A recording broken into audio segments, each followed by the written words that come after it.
ఇచ్చారంటే ఈ ప్రభుత్వం లేదు, మీ ప్రభుత్వంలో చేసినవి ఇక్కడ మళ్ళీ రిపీట్ చేశారు వీళ్ళంతా కూడా. చేస్తే 24-25 అధ్యక్ష 2.12% రెవెన్యూ డెఫిసిట్ అయ్యింది. అదేవిధంగా ఫిస్కల్ డెఫిసిట్ చూస్తే 4.1% ఉంది. అదేవిధంగా ప్రైమరీ డెఫిసిట్ చూస్తే దాదాపు మనం చూస్తే అదే ప్రైమరీ డెఫిసిట్ 2.0% ఉందండి. అంటే ప్రైమరీ డెఫిసిట్ పెరుగుతూ ఉందంటే ఇంట్రెస్ట్ పేమెంట్స్ పెరుగుతున్నాయనేటువంటి చాలా క్లియర్ ఇండికేషన్ అధ్యక్ష. అంచేత ఇంట్రెస్ట్ పేమెంట్స్ పెరుగుతుంది. ఇంట్రెస్ట్ ప్రిన్సిపల్ అమౌంట్ పే చేసి కలిపితే కూడా క్యాపిటల్ ఎక్స్పెండిచర్ తక్కువగా ఉంది అధ్యక్ష. అంటే క్యాపిటల్ ఎక్స్పెండిచర్ తక్కువగా ఉండడం వల్ల ప్రాబ్లం ఏంటంటే అధ్యక్ష, అభివృద్ధి లేదనేటువంటి మీకు ఈ సందర్భంగా మనవి చేస్తున్నాను. అంతే నేను చెప్పేది ఒకటే, ఎప్పుడైతే అందరూ సైంటిస్టులు ఏంటి, ఎకనామిక్ సైంటిస్టులు ప్రతి ఒక్కరు కూడా ఎక్స్పీరియన్స్ ఉన్న వాళ్ళంతా చెప్పేది అంటే ప్రొడక్టివ్ ఎక్స్పెండిచర్ లేకపోతే రాష్ట్రానికి భవిష్యత్తు ఉండదు అనేటువంటిది అధ్యక్ష. అంచేత గత ప్రభుత్వంలో ప్రొడక్టివ్ ఎక్స్పెండిచర్ లేదు కాబట్టి రాష్ట్రానికి భవిష్యత్తు లేకుండా చేశారు కాబట్టి ప్రజలు సరైనటువంటి నిర్ణయం తీసుకుని ప్రభుత్వాన్ని మార్చారు. ఇది సింపుల్ రీజన్ అధ్యక్ష. అంచేత ఏంటంటే ఒకవైపు ఎకానమీ చాలా ఇంపార్టెంట్. వీళ్ళు ఎకనామిక్ గ్రోత్ ఏముంది అధ్యక్ష, ఎకనామిక్ గ్రోత్ ఉంటే రెవెన్యూస్ వస్తాయి, రెవెన్యూస్ ఉంటే ఇన్వెస్ట్మెంట్ అవుతాయి, ఇన్వెస్ట్మెంట్ ఉంటే మళ్ళీ రెవెన్యూ వస్తుంది. ఇది సైక్లింగ్ సిస్టమ్. అంచేత వీళ్ళు జిఎస్టిపి గురించి అసలు పట్టించుకోలేదు.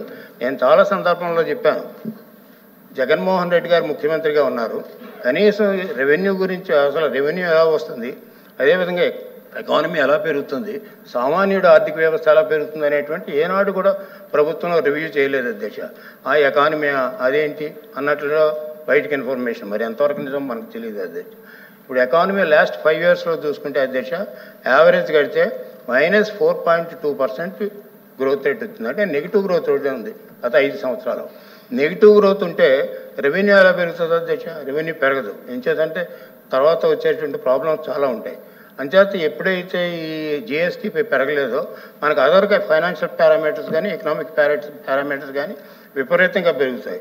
అంచేత ఇవన్నీ కూడా డీటెయిల్గా చెప్పాలంటే చాలా టైం కావాలి. అప్పుడే మీరు బెల్ల మీదకి వెళ్తుంది అధ్యక్ష. అంటే అందుకని నేను మా చీఫ్ విప్ గారికి చెప్పాను, కొద్దిగా ఎక్కువ టైం ఇవ్వమని మాట్లాడతాను. ఎంచేతంటే ఇది ఒక ఇష్యూ చెప్తేనే నేను గంట మాట్లాడుతాను అధ్యక్ష. ఓన్లీ డెట్ మీద గంట మాట్లాడతాను మీ సమయం ఇస్తే. ఎంచేతంటే ఎప్పుడైతే ఎకానమీ పడిపోయిందో మనం ఎప్పుడు వచ్చాం అధ్యక్ష, తెలుగుదేశం ప్రభుత్వంలో నేను ఆ రోజు ఫస్ట్ 5 స్టేట్స్లో మనం కూడా ఉండేవాళ్ళం. ఇప్పుడు వచ్చేటప్పటికి ఏంటంటే 9వ స్థానానికి వచ్చాం. అంటే 5వ స్థానం నుంచి 9వ స్థానానికి ఎట్లా దిగాం అధ్యక్ష? ఇంకేదంటే డెవలప్మెంట్ లేదు, ఎకనామిక్ గ్రోత్ లేదు. ఎకనామిక్ గ్రోత్ ఎప్పుడైతే లేదో మనకి ఇండికేషన్ బ్యాడ్ ఇండికేషన్ వెళ్ళిపోయాయి. అంచేత ఎకనామిక్ గ్రోత్ లేకపోవడం ఇన్వెస్ట్మెంట్ లేదు. అదేవిధంగా ఇక్కడ వచ్చినటువంటి డెఫిసిట్లు ఎక్కువైపోయాయి. డెఫిసిట్లు ఎక్కువడం వల్ల అప్పు ఎక్కువైంది. అప్పు ఎక్కువడం వల్ల మళ్ళీ మనకి అది తీర్చేటువంటి కెపాసిటీ లేదు. కెపాసిటీ లేకపోవడం వల్ల ఓవరాల్గా ఆగ్రో ఎకానమీ కానీ, అదేవిధంగా ఇండస్ట్రీ ఎకానమీ కానీ, అదేవిధంగా అగ్రికల్చర్ ఎకానమీ కానీ, ఇవన్నీ కూడా మీకు చూస్తే సర్వీసెస్ ఎకానమీ కానీ 3 కూడా కంప్లీట్గా పడిపోవడం వల్ల అంటే యావరేజ్ మీద 5 సంవత్సరాల్లో -4.2 గ్రోత్కి వచ్చింది అధ్యక్ష. దీన్ని మా ముఖ్యమంత్రి గారు రీసెంట్గా ఛార్జ్ తీసుకున్న తర్వాత చెప్పారు ఏంటంటే 2047 విజన్ చేరాలంటే 15% గ్రోత్ రేట్ రావాలని. అంటే ఎంత కష్టమో మీరు ఆలోచించాలి. ఇప్పుడు గౌరవ సభ్యులు మాట్లాడుతున్నారు, మీరు 3 నెలలు అయింది కదా, 3 నెలల్లో ఈవెంట్కి చేయలేదు అన్నారు. మీరు చేసినటువంటి సర్వనాశనం యొక్క ఆర్థిక వ్యవస్థని మళ్ళీ గాడిలోకి తీసుకురావడానికి టైం పడుతుంది అధ్యక్ష. ఇదేమి నేను పర్సనల్గా మాట్లాడేది. అంటే గాడిలోకి తీసుకురావడానికి కొంత టైం పడుతుంది. ఏం చేద్దంటే మైనస్ గ్రోత్ నుంచి 15% గ్రోత్ రేట్ వెళ్ళాలి. ఏ విధంగా వెళ్ళాలన్నప్పుడు ఎకనామిక్ గ్రోత్ చూస్తే మన దేశ అగ్రికల్చర్ గ్రోత్ రేట్ పడిపోయింది. దాంట్లో ఉండేటువంటి ఆక్వా ప్రధానమైనటువంటి అంశం.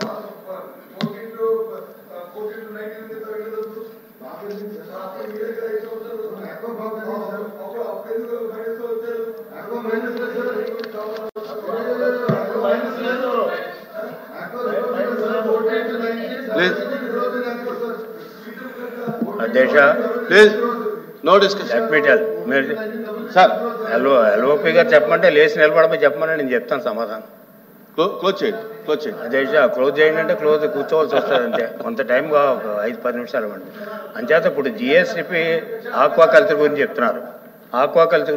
నేను చెప్తాను అధ్యక్ష, తెలుగుదేశం ప్రభుత్వ హయాంలో యావరేజ్ మీద 10.12% growth rate, double digit growth ఉంది అధ్యక్ష. అది డబుల్ డిజిట్ గ్రోత్ పోయి మైనస్ గ్రోత్లోకి వచ్చింది 4.1% జగన్మోహన్ రెడ్డి గారు హయాంలో. ఇక్కడ మీరు నిర్లక్ష్యం చేశారని చెప్తున్నాను. ఏం చేశారని చెప్పడం, నిర్లక్ష్యం చేశారు. ఆ నిర్లక్ష్యం ఏంటంటే ప్రభుత్వం మీద ఈనాడు ఇబ్బందికరమైనటువంటి పరిస్థితి వచ్చింది. ఇవన్నీ కూడా క్యాలిక్యులేషన్స్ ఉన్నాయి, మీకు కావాలంటే బుక్స్ పంపిస్తాను చూసుకోండి మీకు అన్నీ కూడా. అంచేత ఏంటంటే ఇంత డబుల్ డిజిట్ గ్రోత్ నుంచి ఇప్పుడు ఎట్లా ఉంది సార్, 10.2% డబుల్ డిజిట్ గ్రోత్ ఉంది తెలుగుదేశం ప్రభుత్వం హయాంలో. ఈ జగన్మోహన్ రెడ్డి గారి టైంలో -4.2% గ్రోత్ రేట్ ఉంది. ఇప్పుడు విజన్ 2047లో 15% అవ్వాలన్నారు. ఏ విధంగా అవ్వడానికి ప్రభుత్వం ఎంత ప్రయత్నం చేసినప్పుడు కూడా 15% అంటే చాలా ఇబ్బందికరమైనటువంటి పరిస్థితి అనేటువంటిది మీకు ఇన్ఫార్మ్ చేస్తున్నా. అంతే, ఇబ్బందికరమైన పరిస్థితి కానీ నాట్ ఇంపాసిబుల్, చేయటానికి అవకాశం ఉంది. ఏం చేతంటే మిగతా సెక్టార్స్ అన్నీ కూడా గ్రోత్ రేట్ పెంచుకోవాలి. ఆ రోజున మేము ఉన్నప్పుడు కావాలంటే కొన్ని గ్రోత్ రేట్లు ఐడెంటిఫై చేసాం అధ్యక్ష. ఏం చేతంటే ఇవన్నీ కూడా వ్యవసాయం కానీ, వ్యవసాయంలో ఉన్నటువంటి అగ్రికల్చర్ సెక్టార్లో ఉన్నటువంటి ఏదైతే ఆక్వాకల్చర్ కానీ సబ్ సెక్టార్స్, అదేవిధంగా లైవ్ స్టాక్ కానీ, అదేవిధంగా మిగతా డైరీస్ కానీ ఇవన్నీ చూసాం అధ్యక్ష. చూస్తే మీకు ఒక ఇన్ఫర్మేషన్ చెప్తాను అధ్యక్ష. ఆక్వాకల్చర్ తెలుగుదేశం ప్రభుత్వంలో యావరేజ్ మీద 35% గ్రోత్ రేట్ ఉండేది.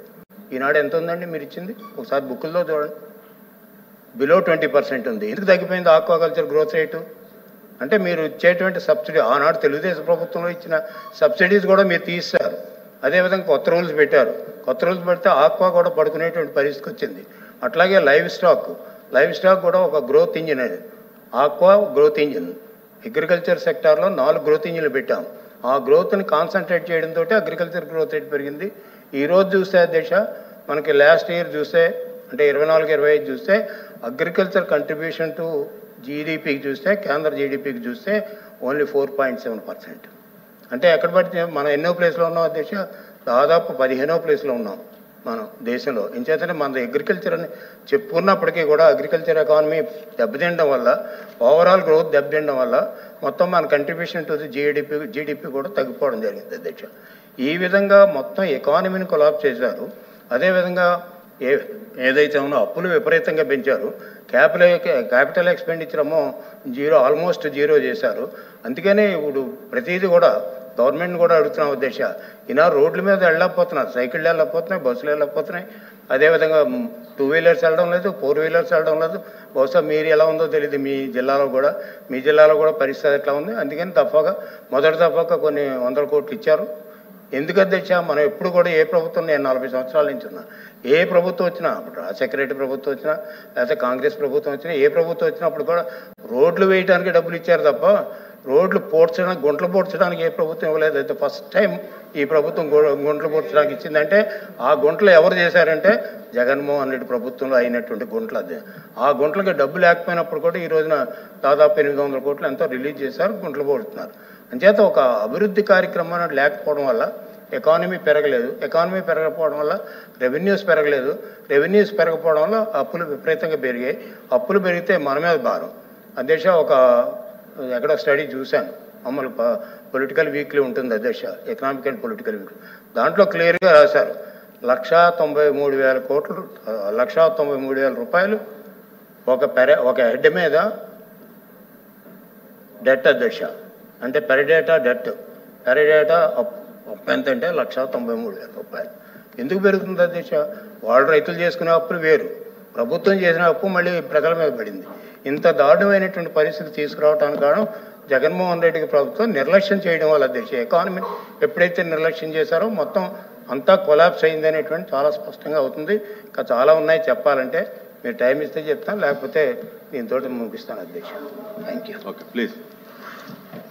వద్దు కళ్యాణ్ గారు.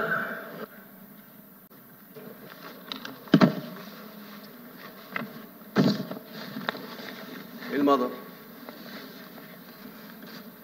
ఇలా ఉన్నావు చెప్పు. లేగాయా మేడం, ఒక్క నిమిషం సార్.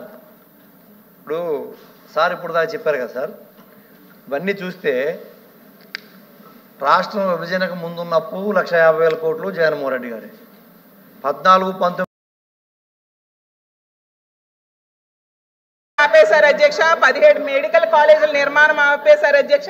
పాఠశాలల్లో నాడు నేడి పనులు ఆపేశారు. మత్స్యకార భరోసా లేదు, వాహన మిత్ర లేదు, కాపు నేస్తం లేదు, ఈబీసీ నేస్తం, చేయూత ఏమీ లేవు అధ్యక్ష. అసలు ప్రతి ఇంటికి ప్రతి కుటుంబానికి ఆర్థికంగా చేయూతనిచ్చి పేదరికం నిర్మూలించడం కోసం ఉపయోగపడిన పథకాలన్నీ ఈ రోజు లేవు అధ్యక్ష. వీళ్ళు అధికారంలోకి రాకముందే ఏం చెప్పారంటే జగన్మోహన్ రెడ్డి గారి కంటే మేము ఎక్కువ ఇస్తాము, రెట్టింపు సంక్షేమం మేము ఇస్తాం చెప్పడంతో ప్రజలు నమ్మి ఓట్లేశారు అధ్యక్ష. ఈ బడ్జెట్ ప్రజల ఆశలు ఉసూరు అనిపించాయి అధ్యక్ష.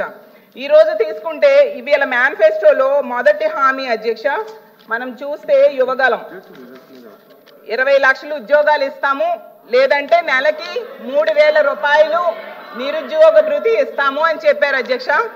20 లక్షల ఉద్యోగాలు అంటే సంవత్సరంకి 4 లక్షల ఉద్యోగాలు ఇవ్వాలి అధ్యక్ష. ఇప్పటికీ 5 నెలలు 6 నెలలు అవుతుంది అధ్యక్ష. కనీసం ఒక్క ఉద్యోగం కూడా భర్తీ చేయలేదు అధ్యక్ష. వీళ్ళు డిఎస్సి నోటిఫికేషన్ 16,367 పోస్టులు ఇచ్చారు అధ్యక్ష. కానీ అందులో 10,000 పోస్టులు గత ప్రభుత్వం నోటిఫికేషన్ ఇచ్చింది అధ్యక్ష. ఎన్నికల వల్ల అది ఆగిపోయింది అధ్యక్ష. ఇప్పుడు నవంబర్ 5న అధ్యక్ష డిఎస్సి నోటిఫికేషన్ జారీ చేస్తామన్నారు. ఏది అధ్యక్ష? నవంబర్ 5 అయిపోయింది కదా, నోటిఫికేషన్ ఎక్కడుంది అని అడుగుతున్నాను అధ్యక్ష. అలాగే ఉద్యోగాలు ఇవ్వకపోతే 3,000 రూపాయలు నిరుద్యోగ భృతి అన్నారు. 12 నెలలకి తీసుకుంటే 7,200 కోట్లు అవసరం. అది కూడా దాని గురించి రూపాయి కూడా ఒక పైసా కూడా ఇందులో విదల్చిన పరిస్థితి మనం చూసాం అధ్యక్ష. Job calendar running commentary correct కాదు, క్యాలెండర్ ఎక్కడుంది అని నేను అడుగుతున్నాను అధ్యక్ష. అలాగే తీసుకుంటే వాలంటీర్లకి 5,000 నుంచి 10,000 చేస్తామన్నారు అధ్యక్ష. అంతకంటే ఇంకో ముఖ్యమైన విషయం చెప్తాను అధ్యక్ష. ఈ రాష్ట్రంలో ఉన్న ప్రభుత్వ ఉద్యోగుల పరిస్థితి మింగలేక కక్కలేక అన్న పరిస్థితిలో ఉంది అధ్యక్ష. ప్రభుత్వం అధికారంలోకి రాగానే 1వ నెల జీతం ఇస్తామన్నారు అధ్యక్ష.